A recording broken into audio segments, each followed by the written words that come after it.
You had Francis battle of Clash of the Titans. God, can we get more creative? How about how he's the linear fucking heavyweight champion? How about you focus on that? This is all about Francis. I know Fiera, people are gonna be like, oh, he beat a guy who's one-dimensional. He's not very good. Fiera's super dangerous. Big athletic guy, hits like a Mack truck, probably quicker, better footwork than Francis. If Francis did play Rock'em Sock'em Robots, it's a fucking coin flip, so that's why it's dangerous. Obviously, terrible grappler. His guard looked pretty good. Trains with the Nogueira brothers, so I'm sure his guard's going to be decent. Had Francis in a little bit of trouble there. But think about Francis. Hasn't fought MMA in 3 years. Has been focused on boxing. Loses both. I thought he won the Fury fight, but still, on record, he lost the Fury fight. Made a bag, right? Then he fights Anthony Joshua, gets completely annihilated.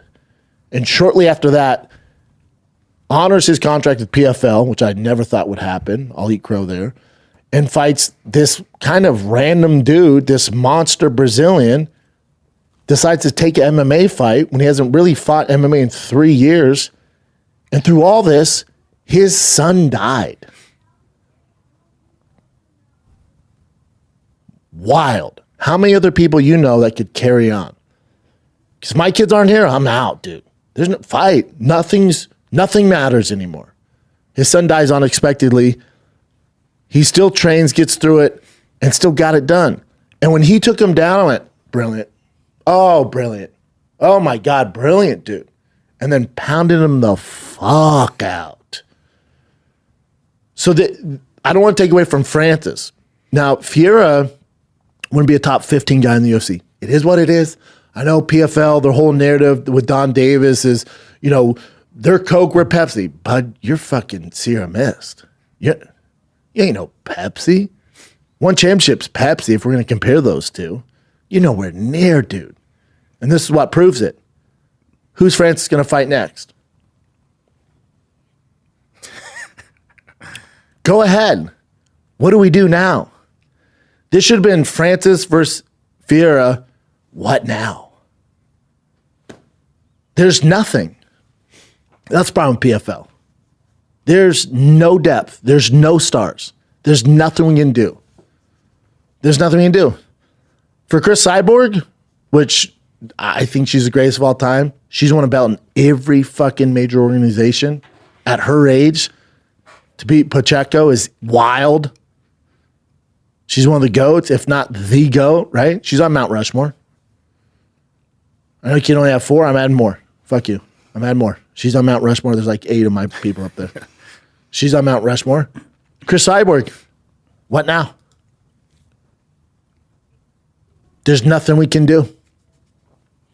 Now, what PFL is probably going to do is their lame playoffs that confuses everybody, and the winner of that will get a chance to fight Francis, and nobody's going to care. That's what they do. They don't have any stars. They don't make stars.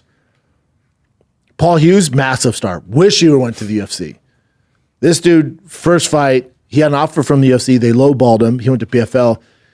But here's the thing. With the prize fighters, I get all that. But there's a ceiling with PFL. You can only make this much. Yeah, but look at Francis. Francis was a massive star in the UFC and then came to PFL. As far as PFL making stars, and there's a ceiling, and it's not fuck you money. There's a ceiling. So for Paul Hughes, if I'm his team, if I'm his management, this is the problem with mixed martial arts. There's no legit man. There's a few. I'm going to say there's none. There's a few legit managers. The rest are uncles and cousins and homies. They don't have a law degree. They didn't pass the bar. They're just fans or family. It's not good. That's not who you want to negotiate in your contracts. So whoever around Paul Hughes went, let's go with PFL. You'll be the face of PFL. You're the face of CFL, bud. Now, your purse money might be somewhat higher. Unless it's 10 times higher, your ceiling in fighting and taking lower money up front from the UFC, but more money in endorsements and sponsorship is significantly higher in the UFC. Because he beat AJ McKee. Split decision is insane. He dominated that fight. But what now? Now, at lightweight, there's a few more contenders for sure. But still, Nothing nobody really gives a fuck about. And you can beat up these guys and make whatever they give them, 500K flat, 500K, cool. Or you could have went to the UFC in the lightweight division and you run through the who's who in the lightweight division. Ask Justin Gaethje how much he's made. Ask Dustin Poirier. Ask Conor McGregor. Ask these big boys that make real money in the lightweight division. We have stars in the lightweight division. Stars, dude.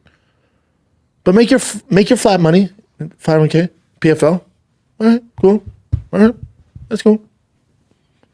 He's a superstar. And he's the best test because they really don't have any homegrown guys. He's their first guy that they got that has no prior baggage from a previous organization, and he's a superstar. So talented. He's going to waste away. Or, I don't know how long his deal is. Hopefully it's not like a 10-fight deal. Or hopefully he only signed like a 3 to 5 or 6-fight deal. He racks up the wins there, becomes champions, and then jumps the boat to the UFC. It's just what you have to do. Monopoly. I get all that. I'm not going to get into it. If you want to be the best, you have to come over to the UFC. PFL's not going to do it. And I bought this pay-per-view. That was a terrible card. Then Francis and Vieira, the whole narrative was Francis, you know? I'd be curious to see what the pay-per-view numbers are like. We had a bet, what do we say, over 150? You and I said over 115? Yeah.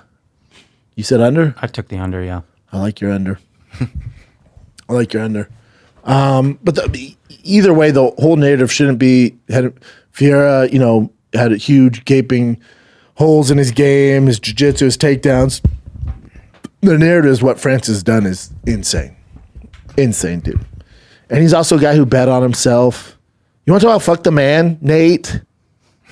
You want to talk about fuck the man? Francis is that guy. He left the UFC, got offered a ton of money, went, nah, I want to box, I want to do this, I'm not going to stick to your plan. Fuck the man. Made more money than God, performed well, went over to the PFL, changed the rules and regulations there so everyone's compensated fairly. That's fuck the man, dude. That's fuck the man. Not trying to cyber bully guys because they speak about CT and you think you've been fucked. Now, your brother's been fucked. Nick got fucked with the weed thing, but that's not, here's the narrative on that. UFC fucked him. That's the commission. Dana has nothing to do with that. That doesn't even fit your narrative. Dana didn't fuck Nate over, Nick over. He didn't fuck the Diaz brothers over. That's the commission. Dana doesn't own the commission, y'all. But you can run with that narrative. Go ahead. Yeah, the whole perspective on this should be what Francis did is unheard of, and it's insane, and he's an absolute warrior, and I have no idea how he's able to focus and pull this off after the death of his son. That's insane. Kudos to him, but what now? That's what you all should be asking. What now? Because there's nobody on the roster you can fight that we give a flying fuck about, so they're in a weird spot. The other thing, it should make you, I know everyone wants to hate on the UFC because they're top dog. UFC's production so much, they had so many issues with production. The whole thing was shoddy, just low level. And the other thing about fighting over there in the Middle East is there's no fan base. They didn't organically grow the fan base. They're just putting on these huge fights Americans want to see. So the arena's really not into it. Most of the time it's empty. So it's weird because as a fight fan, I'm like, oh, fuck yeah. They're paying these fighters in order to see the matchups we want to see, whether it's major boxing fights, right? Usyk, Fury, you're getting these massive fights, but there's no vibe. Some of the seats are empty. They don't even know the background of it. They don't give a fuck, you know. And Luke Thomas reported that when they did Crawford versus Homeboy here, that Riyadh season here, it was a complete disaster, and they will never be back to the United States. So the whole thing's weird. As a fight fan, I like it because, hey, if you're going to front the bill and give me the fights I want to see, cool. But as far as a fighter goes, it has to suck. Even though you're getting paid more money than God, especially if you're a boxer, and they're fronting the money so Francis can do this and then paying Fiera his fair share. But as a fighter, like the vibe in the arena sucks, dude. Miserable out there. Miserable. So we'll see what they do. They're not around in 4 years. How about that? I bet you UFC purchases PFL. Yes, that's how this goes. They're going to run out of money. No one's watching it. And here's the shame. Now MMA has kind of fallen into the same lane as boxing, where you have really 4 guys that can claim they're the best heavyweights in the world. And we're not going to see any of them fight. It's just like boxing. Guys are with other promoters, or there's this weird belt thing going on. So you have John Jones, who thinks he's the best in the world. Valid point. You have Tom Aspinall, who the majority of the hardcores think is the best in the world. You have Francis Ngannou with PFL, who's not with the UFC, so we won't see those because they don't cross-promote. And I love when people go, I'll finish my thought, but I love when people go, oh, if the UFC wanted a real heavyweight to see who the best in the world is, they'd cross-promote with PFL. There's no upside for the UFC there. There's nothing in it for them. They don't need anybody. That's why they don't do it. Figure it out.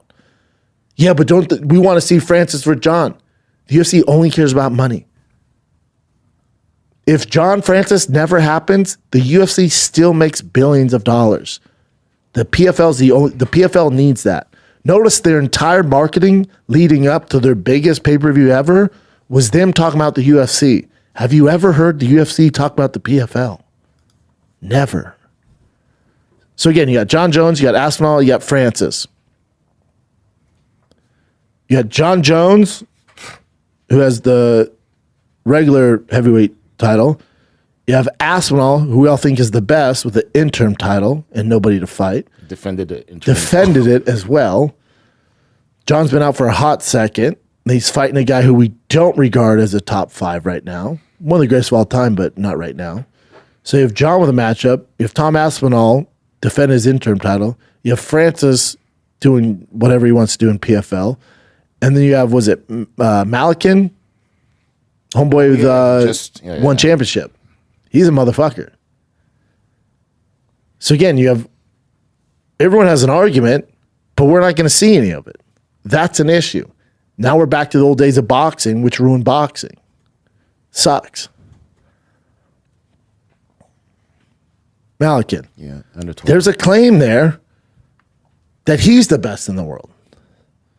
He's a bad motherfucker. Look him up. And also, if you think PFL is Pepsi, watch their production, then watch one championship and get back to me. It's not even close. One championship's production is just as good as the UFC's. In person, might be better. It's 1A, 1B, and then the rest is just dog shit. PFL looked like Bodog. Do you remember Bodog? Yeah, outdoors and stuff. Yeah, dude. It was tough to watch. I watch it.